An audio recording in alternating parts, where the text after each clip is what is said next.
Bright Tuty. Every student matters. Hi students, welcome to this session. In this session, we are going to start with the new chapter, that is transportation in animals and plants. What is the importance of this process we are going to discuss in this particular chapter. Now, if we think about it, we have seen that there are different requirements of our body to survive. We saw that our body dependent on nutrition and respiration for the survival, to obtain energy and to obtain the carbohydrate and oxygen, right? When we are talking about the life processes, we saw that two major important life processes which were there. First was nutrition, through which we were able to obtain the nutrients, and then we saw that there was respiration, right? Both of these processes are very important. The reason is that whatever nutrient that we obtain in the life process, that is nutrition or via digestion, that is utilized with the help of respiration, right? So in the presence of oxygen, the breakdown of food takes place, right? Now, we have seen in both of these cases that nutrition as well as respiration occurs between the cells and different organs, right? So in all the body parts, the requirement of nutrient is there. In all the body parts or the cells of the body parts, oxygen is required, right? So how does this takes place? What is the mechanism through which the nutrition or the nutrients are transferred from the small intestine to other parts of the body, and how is the oxygen transported from the lungs to other parts of the body, right? Also, there is a need to remove waste material, right? Now, when we talk about complex organisms like human beings and plants, we see that the transportation of these things from one organ to other is a very important scenario. It's a very important step, right? And this transportation occurs with the help of circulatory system. The circulatory system is composed of three major parts. First is the heart, then you have the blood vessels and the blood, right? So the circulatory system consists of heart, blood and blood vessels, right? So in human beings, or whenever we are talking about whenever we are talking about animals like cow, elephant, dog, all of these have these three major components of the circulatory system. In this particular chapter, we are going to discuss all these three components in detail, right? So now first let's talk about a very important part of the circulatory system, that is the blood. Now, blood is composed of two parts. First is the fluid part and other is the cells, right? So the fluid part is plasma, and there are various cells that are present in the blood, right? So what exactly happens is that the plasma is the fluid part in which these cells are suspended, right? So blood is a very important part of the circulatory system because it flows through the blood vessels through all the part of the body. So this helps in the transportation of nutrients, of waste material and of oxygen from one place to the other, right? Within the body, from one organ to the other, it is able to transport all these materials, right? When we are talking about the components, these are the fluid part that contains, that is the plasma, which contains the cells that are suspended in it, right? So when we are talking about the blood, so we see what are the composition of blood. First of all, we have the plasma, then we have red blood cells, we have platelets, and we have white blood cells, right? And this is the plasma.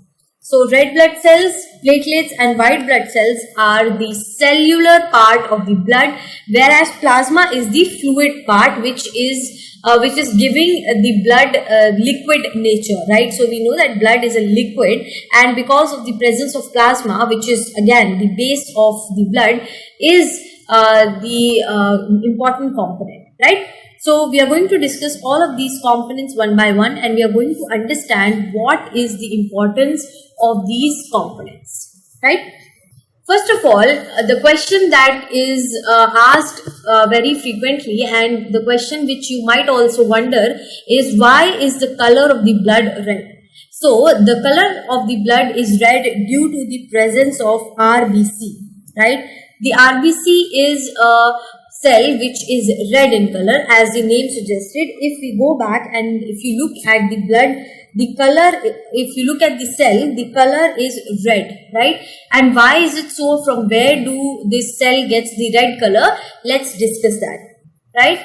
So let's talk about RBC. So RBC, or red blood cells, are one of the major components, one of the major important components of your blood. This has the function of transporting oxygen.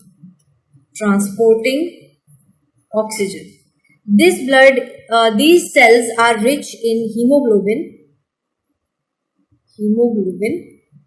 and this hemoglobin is the red colored pigment, right? And because of this red colored pigment, we see that the color of the cell becomes red, giving the red color to the blood itself, right? So if we improvise the answer that we've given, so RBC, which has hemoglobin in it, the color of the blood is red due to the presence of hemoglobin, right?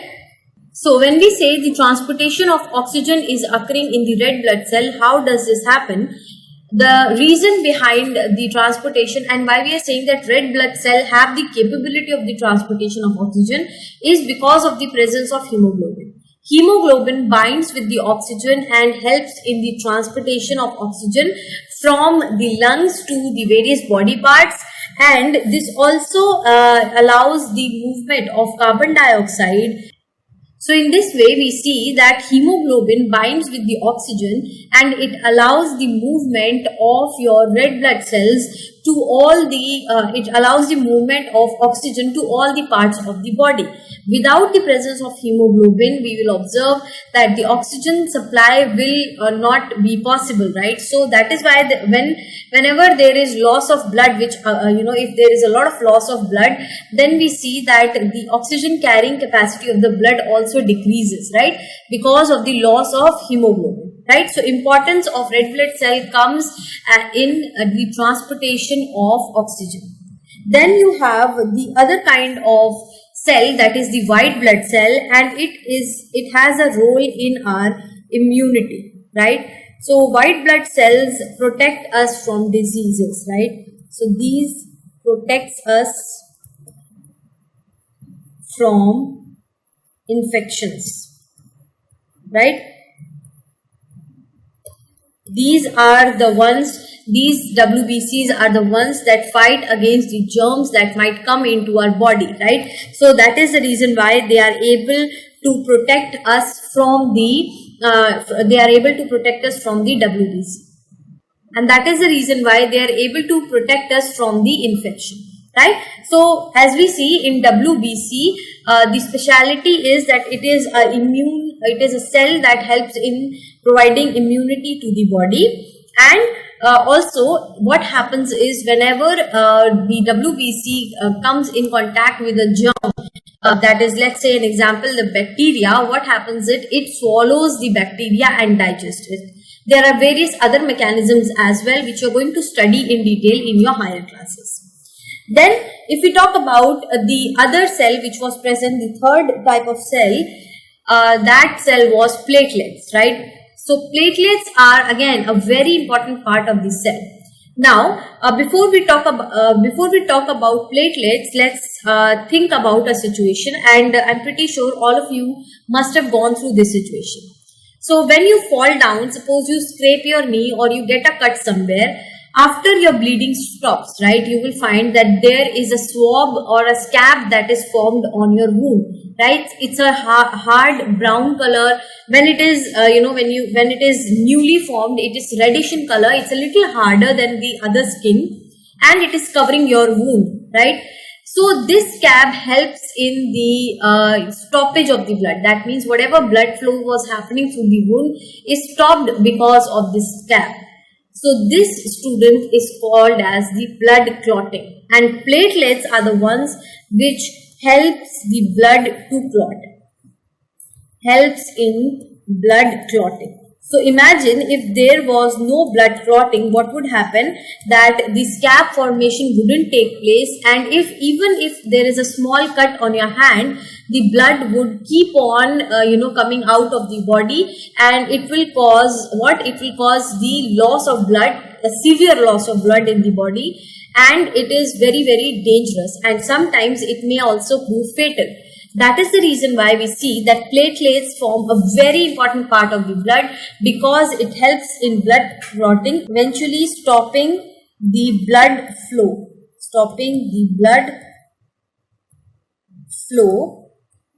from the wound. Right? So if you have any kind of wound, what we observe that there is a clot formation. It's a scab-like formation, and as the days proceed, the scab-like formation, which is a little tender in the beginning, becomes quite hard, right? And later you will see, once the scab it dries off and it falls, there is a formation of new skin under the scab. So the two functions is, first of all, it will stop the blood from flowing out of the wound, and the other thing that will happen is that it protects from any kind of infection that might happen in the open wound. Right? So these are the three parts of three cells of the blood. The fourth part was the plasma, that was the fluid which allowed these cells to be suspended in it, right? And this plasma gives the fluid or liquid nature to the blood.